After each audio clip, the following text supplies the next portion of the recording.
Hey guys, my name is Dileshwar और आप सभी का स्वागत है मेरे यूट्यूब चैनल टेक ब्रो में। तो आज का टॉपिक है हमारा internal energy and point function, first law of thermodynamic. तो सबसे पहले आज हम इंटरनल एनर्जी देखेंगे, फिर इंटरनल एनर्जी पॉइंट फंक्शन के रूप में जानेंगे। उसके बाद हम फर्स्ट लॉ के बारे में जानेंगे, थर्मोडायनेमिक अर्थात ऊष्मागति के प्रथम नियम के बारे में डिस्कस करेंगे। तो चलिए वीडियो को शुरू करते हैं। तो हमारा सबसे पहला टॉपिक है internal energy. First internal energy या आंतरिक ऊर्जा। तो सबसे पहले हम एकदम अंदर से सोचते हैं डीपली कि कोई भी जो निकाय हो वो एटम से मिलकर बना है।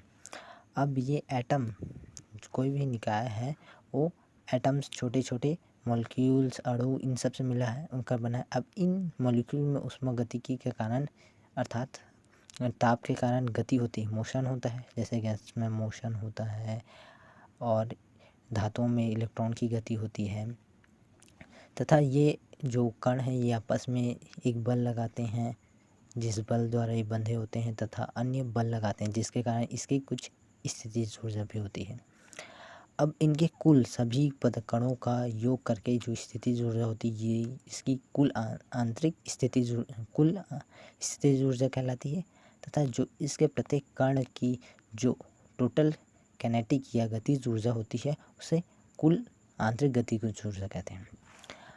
अब इंटरनल एनर्जी किसी निकाय का आंतरिक ऊर्जा उस निकाय के कुल आंतरिक गतिज ऊर्जा तथा कुल स्थितिज ऊर्जा के योग के बराबर होता है तथा इसे U से डिनोट करते हैं। अर्थात अगर U हमारा आंतरिक ऊर्जा है तथा यहाँ पे K हमारा क्या बोलते हैं इसको, K को हम ले सकते हैं कैनेटिक एनर्जी है, टोटल कैनेटिक एनर्जी, ठीक है। और हमारा टोटल जो इन आंतरिक एनर्जी है, स्थितिज ऊर्जा है, वो उसे हम TP ले लेते हैं। तो हमारा इस प्रकार से बनेगा आंतरिक ऊर्जा का समीकरण, अर्थात टोटल कैनेटिक अर्थात टोटल गतिज ऊर्जा तथा टोटल स्थितिज ऊर्जा का योग आंतरिक ऊर्जा कहलाता है। आंतरिक ऊर्जा कार्य या ऊष्मा से बिल्कुल ही डिफरेंट होता है। यह जैसे कि आंतरिक ऊर्जा या कार्य या ऊष्मा, ये बेसिकली ऊष्मा या कार्य ऊर्जा के प्रवाह को दिखाते हैं। ऊष्मा जैसे ऊर्जा के प्रवाह को दिखाता है कि इससे इतनी ऊष्मा दी गई, अर्थात इसे इतनी एनर्जी दी गई। लेकिन जो आंतरिक ऊर्जा होता है वो इसमें स्टोर्ड एनर्जी होता है, स्टोर रहता है तथा ये पथ पे डिपेंड ना करके ये बिंदु पे डिपेंड करता है। अवस्था फलन कहलाता है, इसलिए इसे अवस्था फलन भी कहते हैं। अब मान लेते हैं अर्थात ये आदर्श गैस समीकरण होता है या आदर्श गैस होते हैं, उनमें आंतरिक जो पोटेंशियल एनर्जी या स्थितिज ऊर्जा होती है वो शून्य होती है, उनमें कोई आंतरिक बल नहीं लगता। तो उनकी जो ऊर्जा होती है वो टोटल कैनेटिक यानी गतिज ऊर्जा के ऊपर डिपेंड करती है, अर्थात उनका ताप डिपेंड करता है उसमें। अब यदि किसी आदर्श गैस है तो उसे हम लोग ऊष्मा देते हैं जिससे उसका आंतरिक ऊर्जा में वृद्धि होती है तथा आयतन में भी वृद्धि होती है। तब अगर डेल भी हो, उसके आयतन में डेल भी हो, तब अब उसके जो यहाँ पे डेल ये इक्वल टू होगा उसके ताप में, यानी कि यहाँ पे सी भी ये विशिष्ट एक नियत आयतन पे विशिष्ट ऊष्मा है, विशिष्ट ऊष्मा है किसी गैस आदर्श गैस की, तथा डेल टी उसके ताप में परिवर्तन है जो उसे ऊष्मा रुद्धोष्म प्रक्रम में जब बाह्य दाब के विरुद्ध निकाय के आयतन में वृद्धि के लिए उसे ऊष्मा दी जाती है तब उसके ताप में जो वृद्धि होती है वो है। तो ये नॉर्मल हमारा एक प्रोसेस के लिए समीकरण है। अब हम अपने सेकंड टॉपिक में जाते हैं, energy, internal energy as point function, यानी कि बिंदु फलन के रूप में इंटरनल एनर्जी। अर्थात इंटरनल एनर्जी होती है वो बिंदुओं पे डिपेंड करती है, ना कि किस मार्ग से। अगर कोई वो क्या बोलते हैं पथ है AOB तथा कोई अन्य पथ है B यानी कि APB, तो ये दोनों इक्वल होंगे क्योंकि उनका प्रथम और अंतिम बिंदु क्या है A और B है। अर्थात उनके द्वारा जो आंतरिक औसम परिवर्तन है या आंतरिक ऊर्जा में जो परिवर्तन है वो इक्वल होगा, क्योंकि ये बिंदु फंक्शन है या पॉइंट फंक्शन, या इसे हम अवस्था फलन भी बोलते हैं, क्योंकि ये अवस्था के ऊपर डिपेंड करता है। अब एग्जाम्पल के लिए ले लेते हैं, कोई निकाय है, इसे ग्राफ द्वारा भी समझा सकते हैं। ये कोई यहाँ पे ए और बिंदु बी है, ए और ये बी। अब इसमें कोई मार्ग है, ये A1 A2 A3 A4 कोई मार्ग है, ये भी है और ये पी है। अब ये बिंदु अवस्था समीकरण का पॉइंट है, निर्देशांक है। तो इसमें अगर हम किसी प्रोसेस से जाते हैं इसमें, तो इसमें जो हमारा दिया गया ऊर्जा है A1 मार्ग में Q1 हो तथा किया गया कार्य W1, तथा सेकंड जो मार्ग है A2 उसमें उस दिए गए ऊष्मा Q2 तथा किया गया कार्य W2 हो। इसी प्रकार Q3 W3 व Q4 W4 किया गया कार्य तथा ऊष्मा है।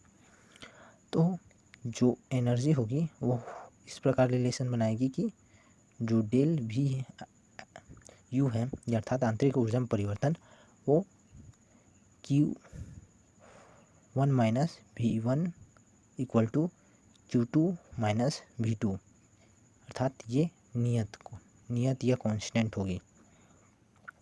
तो यही हमारा बिंदु फलन का प्रमाण है कि ये बिंदु फलन अर्थात चली गई दूरी पे निर्भर ना होकर दो बिंदुओं पर निर्भर हो।